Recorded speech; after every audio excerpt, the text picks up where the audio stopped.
In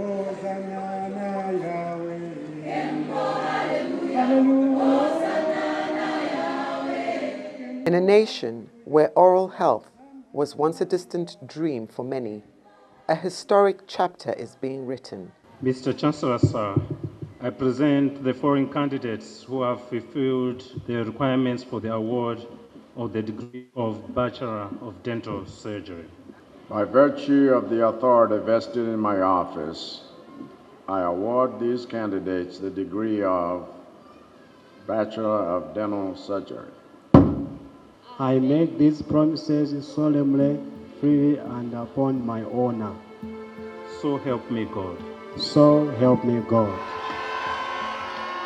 For the first time in Malawi's history, a cohort of Bachelor of Dental Surgery students has completed their training right here at home.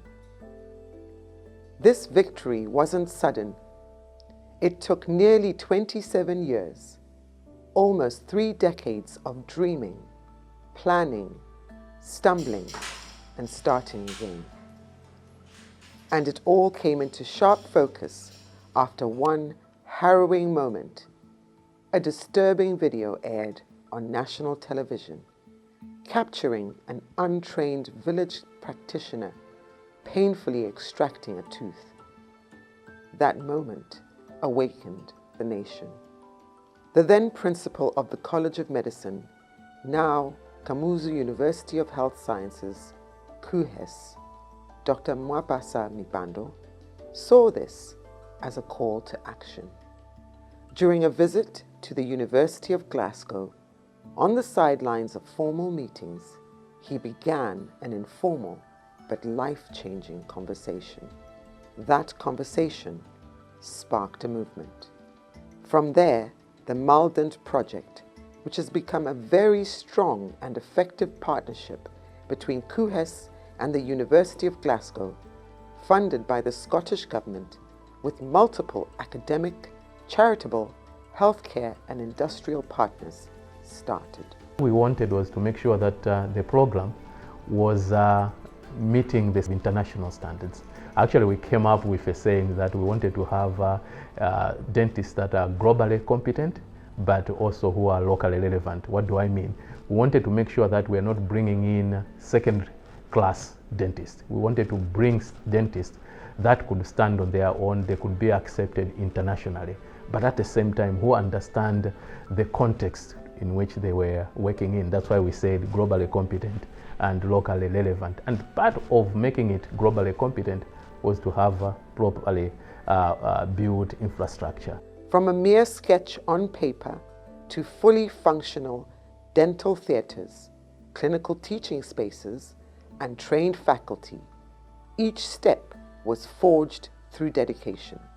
Dr. Peter Chimimba, one of the earliest champions of the program, reflects on the uphill battle it was to bring the idea to life. The main challenge when you start a new course is to develop a curriculum. We didn't have a curriculum at the time, so that was the number one challenge. The other challenge was that there wasn't a workforce that we could use for teaching. Dr. Jesse Namarika, BDS 4 coordinator, says the reality of watching the first cohort graduate feels surreal. She said there was a critical need for our own dentists, and relying on external training was unsustainable in the long run. From what I'm seeing, the perspective, I think it looks good. When you have more people on the ground, it makes life easier. It means more people are going to have access to quality dental services. A name inseparable from this journey, Professor Jeremy Bang.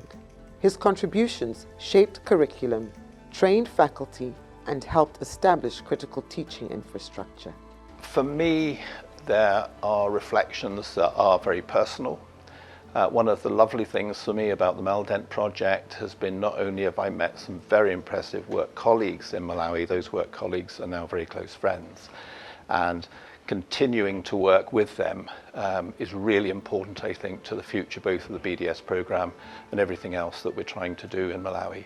The Dental Association of Malawi, a vital contributor to the program's growth, expressed immense pride in this achievement.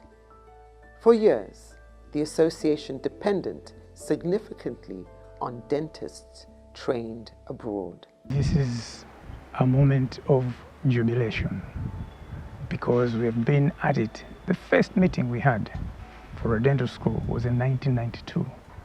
So you can imagine that we've come along all that we're trying to get a school going. Now that we're here, and we've got the first graduates, we're overjoyed. Dr. Nchenga, the acting head of the Oral Health Department and a proud educator of these pioneers, stated that Malawi now possesses a group of professionals who comprehend the specific requirements of Malawian patients and can deliver accessible, high-quality care throughout the country. There are three ways in which this has evolved, if I may say. The first one is the quality of the services that have been that the clinic can now provide. Because of the presence of these dental students, and of course the fact that this is at a higher level than the otherwise, we believe that the quality of the services have improved. And number two is the range of services. That was from simple extraction to more complicated teeth restoration, as well as denture making, as well as that's false teeth, as well as crowns and bridges. So the range of services has also improved. And thirdly, the numbers of students have increased. We started off with 10, like this group is going out with 10. But now the class that has just come in now, to begin this year, is up to 30. So since then, you can see that there has been a gradual increase of the numbers of students. The pioneers reflect with gratitude on the fulfillment of a long-held hope and wish. Chifundo Banda, who graduated with distinction, shared that the journey was challenging but ultimately rewarding. Bachelor of Dental Surgery with distinction. Chifundo Banda.